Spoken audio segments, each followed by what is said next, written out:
ইযাস সামাউ ফাতারাত ওয়া ইযাল কাওয়াকিবু তাসারাত। যখন ইসরাফিল আলাইহিস সালাম সিংহার মধ্যে ফু দিবে, আসমানটা ফেটে টুকরো টুকরো হয়ে যাবে। আসমান ফেটে টুকরো টুকরো হয়ে যাবে। এই প্রথমবার যখন ইসরাফিল আলাইহিস সালাম সিংহার মধ্যে ফু দিবে, সারা পৃথিবী ধ্বংস হয়ে যাবে। পৃথিবীর মধ্যে একটা মানুষও থাকবে না, একটা প্রাণীও পৃথিবীর জমিনের মধ্যে থাকবে না, সব লাশ হয়ে যাবে। কি হবে? সব লাশ। এরপর ইসরাফিল আলাইহিস সালাম দ্বিতীয়বার যখন ফুৎকার দিবে, দ্বিতীয়বার ফুৎকার দেওয়ার সাথে সাথে পুরো পৃথিবীটাকে আল্লাহ হাসরের মাঠ বানিয়ে দিবে। ফুকি দুইটাই দিব নাকি কয়টা দিব? তৃতীয়বার যখন ইসরাফিল আলাইহিস সালাম সিংহার মধ্যে ফু দিবে, তখন এই জমিনের নিচে যত মানুষ আছে, যত কিছু আছে, জমিন একটা একটা করে সবকিছু মাটির নিচ থেকে বের করে দিবে। একটাও জমিন তার মাটির ভিতরে রাখবে না। যত মানুষ পৃথিবীর জমিনে মৃত্যুবরণ করেছে, কবরের নিচে আছে, সব মানুষগুলোকে জমিন বের করে দিবে। এবার তোমরা হাসরের ময়দানে দৌড়াতে। তাফসীরের মধ্যে এসেছে ইযা যুলজিলাতিল আরদু জিলজালাহা। যখন ইসরাফিল আলাইহিস সালাম সিংহার মধ্যে ফু দিয়ে দিবে, এই জমিন ভূমিকম্পনে কাঁপতে থাকবে। এই জমিন ভূমিকম্পের ন্যায় প্রকম্পিত থাকবে। মা বোনদের যখন বাচ্চা প্রসবের সময় হয়ে যায়, মা বোনেরা তখন ঘোরাঘুরি করে, একবার বসে আবার দাঁড়ায়, বোঝা কষ্ট হয়। কত যে কষ্ট একটা মা ছাড়া কেউ বুঝবে?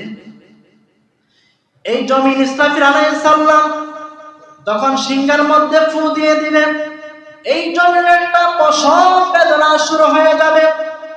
এই জমিন ভূমিকম্পনে কাঁপতে থাকবে, কাঁপতে কাঁপতে প্রকম্পিত হতে হতে এমন অবস্থা হবে, আল্লাহ রাব্বুল আলামিন বলেন ওয়া আখরাজাতিল আরদু আসকালাহা।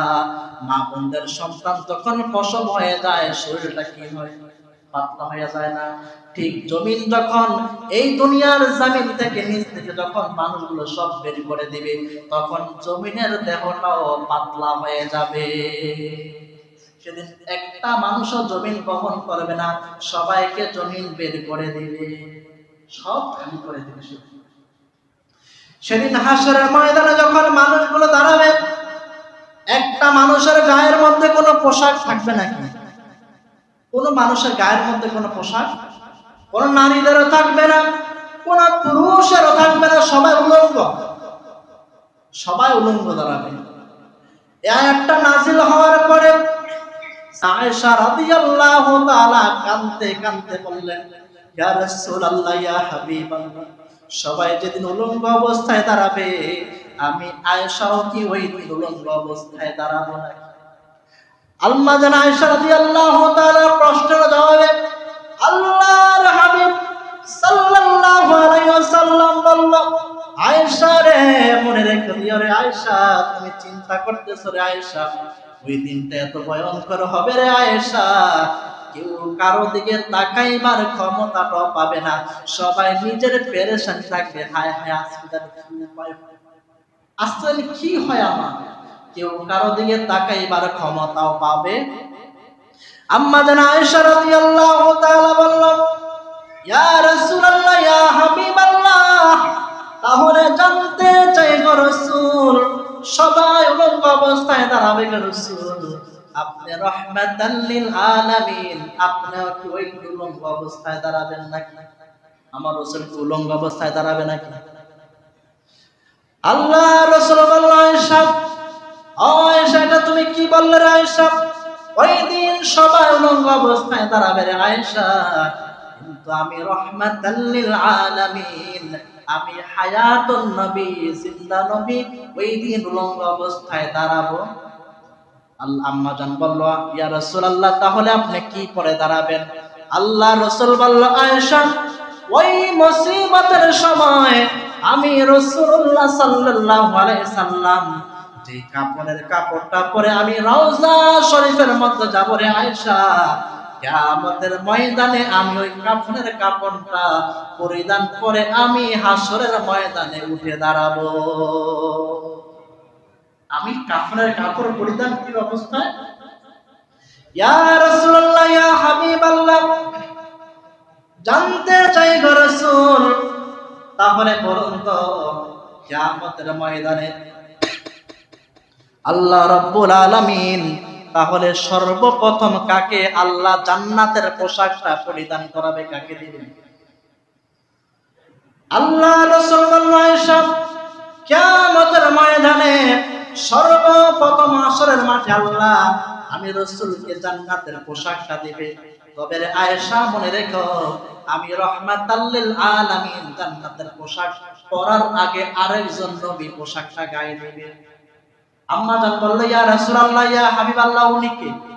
আল্লাহ রাসূল বলল, আয়েশা রে, উনি হলো হযরতে ইব্রাহিম খলিলুল্লাহ। আম্মা জান বলল, ইয়া রাসূলুল্লাহ, আপনি রাহমাতাল লিল আলামিন না হলে ইব্রাহিম নবী আসতো না, আপনি না হলে ইব্রাহিম নবী দুনিয়াতে আসতো না, তাহলে ইব্রাহিম আলাইহিস সালামকে কেনই বা জান্নাতের পোশাক আগে পরিধান করানো হবে? আল্লাহ রাসূল বলেন, আয়েশা, দুইটা কারণে ইব্রাহিম আলাইহিস সালামকে জান্নাতের পোশাক পরিধান করাবে। এক নাম্বার কারণ হচ্ছে আয়েশা, উনি হচ্ছে মুসলিম জাতির পিতা। কে? আমারও তো পিতা, আমি পিতা হিসেবে তাকে সম্মান করব। দুই নাম্বার কারণ হচ্ছে আয়েশা, আয়েশা দুনিয়ার জমিনে এই পৃথিবীর মধ্যে সর্বপ্রথম মুক্তির বিরুদ্ধে সোচ্চার আওয়াজ করেছিল কি? ইব্রাহিম আলাইহিস সালাম আওয়াজ করেছিল, মুক্তি ভেঙেছিল। আম্মা জান আয়েশা রাদিয়াল্লাহু তাআলা কে আল্লাহ রাসূল বলল, আয়েশা, ইব্রাহিম আলাইহিস সালামকে মুক্তি ভাঙার কারণে ইব্রাহিম আলাইহিস সালামকে আগুনের মধ্যে উলঙ্গ অবস্থায় ফেলে দিয়েছিল। এই জন্য আল্লাহ রাব্বুল আলামিন কিয়ামতের ময়দানে ইব্রাহিম আলাইহিস সালামকে আনুষ্ঠানিকভাবে সবার সামনে আমার আল্লাহ জান্নাতের পোশাক পরিয়ে দিবে। আল্লাহ বললেন, ওয়াকালাল ইনসানু মা লাহা, সেদিন মানুষগুলো বলবে, হায় হায়, জমিনের কি হলো? জমিন এমনি কাঁপতেছে কেন? এমনি কাঁপে কেন জমিন?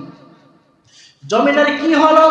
কারণ জমিন তো এমনি এমনি কাঁপে না, জমিন একজনের আদেশে কাঁপে। আল্লাহর নির্দেশে কাঁপে। আল্লাহ বললেন, এরপর আল্লাহ বললেন, ইয়াউমা ইযিন তুহাদ্দিসু আখবারাহা, মানুষ মনে করেছে এই জমিনের যে কোনো আওয়াজ নাই, এই জমিনের যে কোনো কথা নাই, আমরা যা মনে চাই তাই করতে জমিন তো আমাদেরকে কিছু বলে? আর এই জমিনের মধ্যে চোরে চুরি করে, জিনা করে জমিন কিছু বলে?